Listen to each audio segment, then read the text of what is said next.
Yo, yo, yo, what's going on, everybody? How you doing? You know who this is, the chosen one, Gabriel Skywalker from the DFS Club, coming to you guys with the MLB main slate video.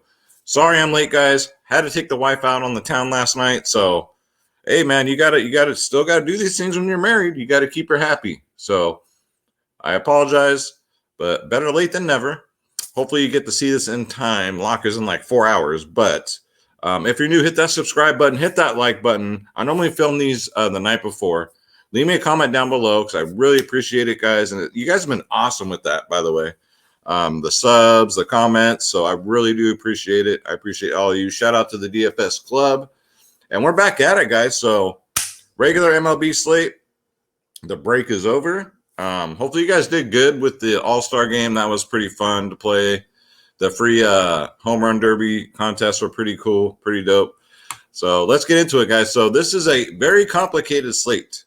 So we already know that Detroit and Minnesota is postponed. So, but we got some other landmines, some other games that could be postponed. So let's go ahead and take a look at these real quick, guys. Boston and the Yankees. So the Yankees came back, as you guys know. Some guys came back with COVID, the flu, whatever you want to call it. 89 degrees, 2% participation, the Chinese virus, whatever you guys want to call it. I don't know. But this game, I don't know. It could go. It could not go. Just don't be surprised if it doesn't. 4.7 for Boston, 4.9 for the Yankees. Next up, we got the Mets at Pittsburgh. This one should be good to go. Mostly cloudy, 81 degrees. Mets 4.8, Pittsburgh 3.8 implied totals. Next up, we got San Diego and Washington. This one should be good. 86 degrees, humid, partly cloudy. San Diego implied total 5.1 versus Washington's 4.5. And then another one we got to keep our eyes, ears, and legs open for is Texas Rangers and Toronto Blue Jays, because the Blue Jays are projected to get 6 runs this game. Texas has already given out their starting lineup, 3.7 for Texas. So we got to keep our eyes open. And this one too, Milwaukee and Cincinnati. Man, I wish it would rain here in California. It just doesn't. It seems like it's raining everywhere else. So yeah, got to look out for this game too. Milwaukee 4.5, Cincinnati 5.1. And then Tampa at Atlanta, 4.1 for Tampa Bay, 4.5 for Atlanta without Acuna Matata. Hopefully he has a speedy recovery, man. Next up, we got Baltimore and Kansas City. This could be a sneaky one right here. Clear, 77 degrees. You got 2 pretty awful pitchers going up against each other. So if you want to kind of avoid the Coors Field chalk, you might want to stack this game. I think it might be a good contrarian stack here. You got Baltimore at 4.5 projected total, and Kansas City's projected total is 5.6. So could be sneaky there. Houston at the Chicago White Sox, overcast 70 degrees. Houston 4.8, Chicago 4.3. Then we got the Giants versus the Parakeets. 4 runs for San Francisco, 3.6 for the Parakeets. Humid and overcast, 80 degrees. And then we got the Coors Field game, which will probably be the chalkiest game on the slate. It's getting to be the dog days of summer a little bit. Coors Field games in August, September is when we really want to attack them. But so far this season, it's been a dud. So just hamper your expectations here. But it is hot. It's 90 degrees. Humidity's low, though. So we'll see. Dodgers implied total almost 7 runs, 6.8, and Colorado's 4.9. I'm just tired of Coors getting me right in the old prison pocket, guys. Seattle at Anaheim. Seattle 4.2. Anaheim 5. Chris Flexen, man, he's been really good. We'll talk about him. Next up, Cleveland at Oakland. Cleveland 3.4. Oakland 4.7. It's going to be cold as hell at night tonight. So, yeah, not good hitting weather. Chicago and Arizona. Roof is closed. Chicago implied total 5.3. I'll believe it when I see it, because before the All-Star break, the Chicago Cubs were scoring no runs. Arizona, 4.3. The only thing is it's Madison Bumgarner. He started off the season really good, but he's been getting lit up like the 4th of July. Like his last, 4 or 5 outings, something like that. So I guess I can see the Cubs, but yeah. So that's it for the weather, guys. So let's get into the slate. Let's bring it up. Draft Dashboard. As you guys already know, it's my sponsor. It's only $1 for 30 days. Click on the link in the description below, and you yourself can have the truth draft dashboard. So we're going to try and keep up with all the news, the rainouts, the protocols, all that shit today. So you just got to be on top of it. And if you want to join the DFS club, I'll show you guys how to do that in a minute. But let's go over this real quick. Let's go over pitching real quick. Let's go to the position optimizer. So I kind of favor pitchers a little bit better than hitters today because of the break. Hitters might be a little rusty. Pitchers stay stretched out, man. So off the tops, we got Kevin Gausman, 10.3K against St. Louis. Love this play here, man. Gausman has just been lights out this year. What is he on FanDuel? $300 more on FanDuel. 29, 25, 8, 29, 27. And those are DK points. So that equivalates to about 50 fantasy points on FanDuel every single game. Last time against St. Louis, he did get a 25. So I do like Gausman against the Parakeets. Sorry, my stepdad's a Cardinals fan, so I give him a hard time. Next up, Robbie Ray. If this game plays, 9.3K is fine against Texas. Texas strikes out a ton. And Robbie Ray will give up runs. But he does get a bunch of strikeouts to make up for it. That's his thing. 41, 20, 28, 25, 11 in his last 5. But so if he gives up a couple, and if this game plays, don't you dare be sour because Robbie Ray gets the strikeouts again, makes up for it. And he's $500 more on FanDuel. Next up, I like this play. Chris Bassett Hound, 8.5K. 1, he's too cheap. 2, the weather in Oakland tonight is going to be cold and windy. So give me some Chris Bassett. I think you're getting a discount here on DraftKings at 8.5. FanDuel, however, you're going to pay a premium of $1,400 more. DraftKings is tripping. Cleveland has not been scoring any runs themselves. 24, 31, 20, 19. So he got lit up by Texas. But other than that, his last 4 has been pretty solid. So really like that play on DraftKings. Charlie Morton, 8.5. We're getting a discount again. Last slate, he was like 9.4, 9.5.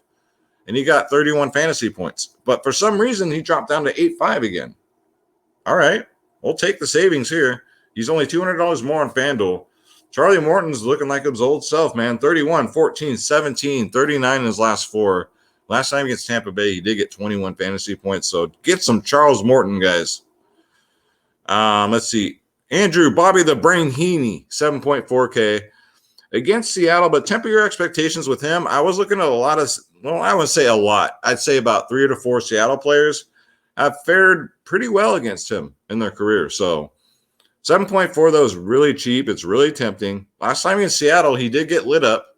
He got a 5, but before that got 36. So he's kind of like all over the place. That's the Bobby the Brain Heaney I know. His last 2 outings, not so good. So he might be over-owned today. We'll see. I might rather take a chance on Chris Flexen, who's cheaper. He's 6.9K. Yes, Chris Flexen from the KBO, guys. Y'all remember that. Going up against the Angels, look what he's done in his last 4. 29, 23, 3, 21, 36 fantasy points. Last time against the Angels, he got 30 fantasy points. That's about 60 on FanDuel. So $100 more. Love me some Chris Flexen today. Nobody's talking about him. I'm talking about him. Because that's what I do, man. Sorry, let me get comfortable here. We grind. This couch fucking sucks. That's why the wife has the good couch. We grind every day, and I follow these players every single freaking day, as I'm sure you guys do, but, man, I really do. Next up, Lance McCullers at 9-1 against Chicago White Sox. It's okay. He's just, nothing to get excited about. 20s in his last 3. The White Sox are kind of dangerous sometimes, so just be careful with that one. I'm not playing Dylan Cease against Houston. Let's see. Medea, that game's canceled. Julio Urias in Colorado at 7-8. If you want to take a shot here, hit or miss, right? 12, 27, 11, 4, 10. It isn't Coors Field, but this dude's been he was lights out at the All-Star break. If you think he can carry that momentum over in Coors Field against a horrible, horrible Colorado team, he's definitely in play at 7-8. Kyle Hendricks, 7.5K. Man, he keeps shutting people up, doesn't he? For his price tag, especially 11, 18, 8, 25, 29 in his last 5. Now, twice in his last 5 against Arizona, he got a 39 and a 35. Last time he faced him, though, he got a -3. So just be careful.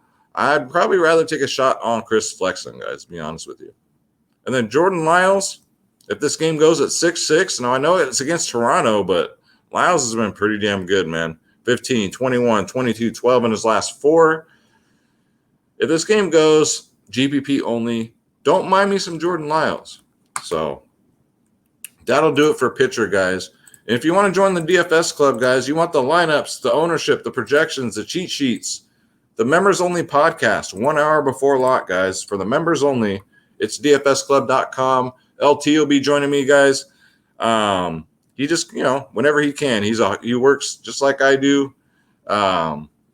So just when you can, but he says he'll be on today. You got 2 providers in one, DFS Space, myself, Skywalker DFS. You get every single sport, guys. NBA, NFL, MLB, PGA, NHL, tennis, NASCAR, soccer, esports, MMA, WNBA, guys. I'm going to drop my MMA video tonight. We got a UFC Fight Night card tomorrow. It's a decent card. It's all right. But coming off a pay-per-view like that, it's really hard to get excited for, a fight night. But we'll go through that video tonight. Did pretty good on last video. Did pretty good. EuroLeague basketball, guys. Click join now. Click on my logo, Skywalker DFS. And then pick your plans, guys. Again, $14.99 a month is the cheapest in the industry for every single sport. Every plan on here is for every single sport, for all access, for the members-only podcast, for the lineups, the ownership, the project, whatever you guys want. I got you covered. We also do prize picks, sports wagering, guys. 3-day passes are available for only $7.99. Come join us, guys. Don't sit around all summer and just mope because NBA is over with. We still got MLB all summer long. We got NFL next month preseason. So it's going to be here quicker than you think, guys. So come check us out, dfsclub.com. All right, let's bring it back up the slate, and we'll go over some bats real quick. Again, I'm more favoring the pitchers today because bats might be a little rusty. But we'll see. Let's get into it. So obviously, these Dodger guys are going to be chalky. Max Muncy's 5.8K. I'd probably rather get to Turner personally, but I'd be lying to you if I said he wasn't in play, guys. He normally, does better against lefties, but this man's got power. He hasn't fared well in his career at all against Santazella, guys. 3 for 14. Yikes. So I'm probably going to try and get to Turner. Shohei Ohtani, 6.3K, worth every penny. Going up against my man, Chris Flexen. He's 1 for 4 with 1 home run. So when is Shohei Ohtani not in play? So get him in there at 6.3. This man is not all hype. This man can back it up. This man is the truth. Next up, we got Freddie the Freak Freeman, 6.2K. That's a lot of money to pay. But against Michael Waka, freaking Fozzie Bear Waka, 4 for 10, 3 singles, 1 double. I don't know if I'll get there at that price point, but it's a good matchup for him. Joey Vato Loco Essays. His price is coming up. He's 4.7K now. Going up versus Hauser. So Hauser's now the pitcher for Milwaukee. It was going to be Woodruff. They put in Hauser instead. He's 5 for 13 lifetime against him with the home run, and he crushes right-handed pitching. Luke Voigt, if this game plays, 4.4K. You get some of these Yankees here. I don't mind a little Yankee stack. They're really cheap. Voigt's done pretty well against Rodriguez. Rodriguez is not a bad pitcher. 5 for 14 with a home run. That's a 357 average, so I don't mind that. All right, let's go to second base. Marcus Semien, if this game plays at 5.5, I kind of like the price tag that he's not 6K. Leads off. Against Lyles, he's 4 for 10. That's not bad. 400 batting average. So if this game goes, I don't mind that play. Jose Altuve, 5.4K. Going up versus Dylan Cease and assist. He's actually not been bad, but he does crush right-handed pitching as it is. But 3 for 5 with the homer against Cease. So Altuve, a little one-off there at 5.4. And then part of that Yankee stack, I don't mind DJ LeMahieu. Even at 5K, he was starting to heat up to towards the All-Star break. And hopefully, I think he'll keep it up because the Yankees in general have to heat up if they want to make the postseason. So he's 5 for 16 against Rodriguez, 312 batting average. I'm going to ride the hot hand here and go with some DJ LeMahieu, even at 5K. All right, so let's go to third base. So again, Justin Turner, probably my favorite Dodger to stack to roster today. I don't think you necessarily have to stack the Dodgers. You can roster maybe 2 or 3 of them, and I think he'll be all right. I don't think you have to go full stack here. He's 7 for 19 versus Senizella, but he crushes right-handed pitching and left-handed pitching. He crushes them both. So at 5.5, I don't mind me some Justin Turner. We're going to win over DJ. Wilmer Flores. Giants are always good to stack, man. He's only 4.5K versus Wainwright. He's 4 for 9 with the homer, 444 batting average, so I don't mind that. He's really cheap at 4.5.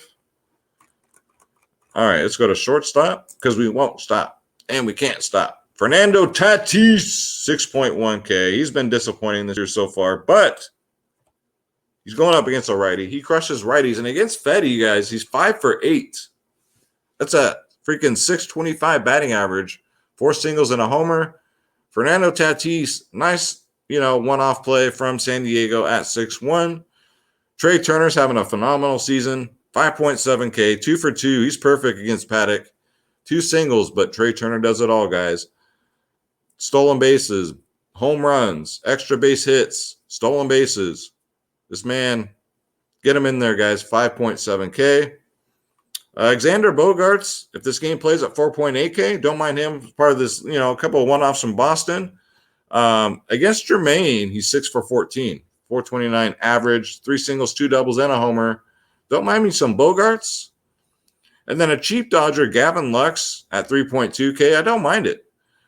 He's batting 455 lifetime against Senizella and 11 at-bats. He does way better against righties. He crushes righties, guys. So Gavin Lux, hey, if he gets a hold of one at 3.2, you're sitting there pretty good. I'd imagine, though, his ownership, all these Dodgers, their ownership's going to be through the roof. Gleyber Torres, 3.8, part of this Yankee stack. Against Rodriguez, he's 7 for 19 with 3 home runs. 3, count them. So this game plays, man. I think you'll get really low ownership on these Yankees because everyone will be afraid of this game because of the protocols. But if it goes, first game on the slate, you could be sitting really pretty there. Elvis Andrus from the Oakland Athletics. He's only 3.2. He's been batting second. Since he's been batting second, guys, he's been really good, really consistent. Get him in there, guys. I don't mind that. If you want to get to some Coors Fields bats, let's go to outfield. All right, so Mookie Betts. He looked really good in the last 2 games until the All-Star break. Finally, right? Finally. 35-26 in his last 2. Against Senizella, he's 5 for 10. That's a 500 batting average, ladies and gentlemen. 2 singles, 1 double, 2 home runs. He crushes righties. His OPS versus righties has gone down. It was over 1,000. Now it's 944, but we'll see if he can get it back over 1,000. He's in a great spot to do so. Juan Soto, 5.3K. I don't mind stacking him with Trey Turner. He's 1 for 1 against Paddock with a home run. Perfect, right? And a home run. I don't mind that. Let's see. AJ Pollock. He was going off before the All-Star break. He's only 3.9. Versus Senizella, he's 7 for 20. 350 batting average with 1 home run. 20 at-bats is pretty good exposure to look at, so don't mind that at only 3.9. Alex Verdugo at 3.5K. If this game plays against Jermaine, he always bats second. He's always batted second. He crushes right-handed pitching. 2 for 5 with a home run. Get him in there. Nikolai Castellanos against Milwaukee, guys. Against Hauser, he's 7 for 20. Righty lefties, it doesn't matter with him. He's been killing them both this year. Batting 350 against them, 4 singles, 2 doubles, 1 home run. Don't mind me, Castellanos, 1 off there. And Mike Yastrzemski, 4.8. He's under 5K now, so I kind of like that. That's kind of tempting. Against Wainwright, though, who's a pretty good pitcher, but Yastrzemski crushes right-handed pitching. He's 3 for 6 lifetime against him, so I don't mind that. And I really like this play. Jesse Winker, 4.7K. If it was 9.7K, then not so much. But against Hauser, in 18 plate appearances, guys, he's got 9 hits, 4 singles, 5 home runs. 5 home runs and 18 at-bats, guys. He crushes righties. Jesse Winker's in a good spot today, and his ownership is less than 1% right now. So a lot of people don't know this information. So Jesse Winker, get him in there at 4.7K. Those are monster stats again against the pitcher. Michael Brantley, he's been all right. I mean, he's got to pick it up, though, man. 3.8K. He's been very disappointing this year. If you'd be better, like Houston would be ahead of Oakland by way more than 2 games. He's 2 for 5 against Cease. Let's see if he can turn it up, though, in the second half of the season. 3.8 is worth a shot. Definitely worth taking a shot. Tyler Naquin, so I don't mind a little Cincinnati stack, but just keep your eyes and ears on that weather, ladies and gentlemen. He's only 2.8. Always bats 5th. Crushes right-handed pitching this year, and he's 3 for 5 against Hauser with the homer. So if you want to save some money, I don't mind me some. I call him NyQuil, Tyler NyQuil, 2.8K. Get him in there, guys. I think that's going to do it. Actually, it's not. I got a couple even cheaper guys. So you got this kid, Jaron Duran, who's a lot of hype about this kid. He's $2,000. He's bare minimal. He's been called up. He's supposed to bat 7th today. So if you want to take a shot at this kid, this rookie, a lot of hype behind him. Jaron Duran, he's not, as far as I know, he's not related to Roberto Duran, but you never know, man. But yeah, 2K, guys, seriousness. If you want to take a shot there, you can do that. And Ben Gamel, bare minimal, 2K, 4 for 10 against Stroman, 3 singles and a double. You don't need much. The guy that's bare minimal, 2K, don't mind that at all. Ben Gamel's been kind of sneaky good this year. OPS versus righties, he crushes right-handed pitching, guys. So that's it, guys. That's going to do it. Try to go through this as quick as I can since it's such a late video. We don't have Schroeder's picks today, none of that stuff, because we ain't got time for that. So don't forget, guys, dfsclub.com. Come join the family. I'm going to say a prayer for everybody. We're going to get up out of here. God bless you. God bless your family. God bless the pets. Let's get this bread. Don't take shit from nobody. We got Grogu over here says, we'll see you at the top. And thank you so much for watching, guys. Subscribe.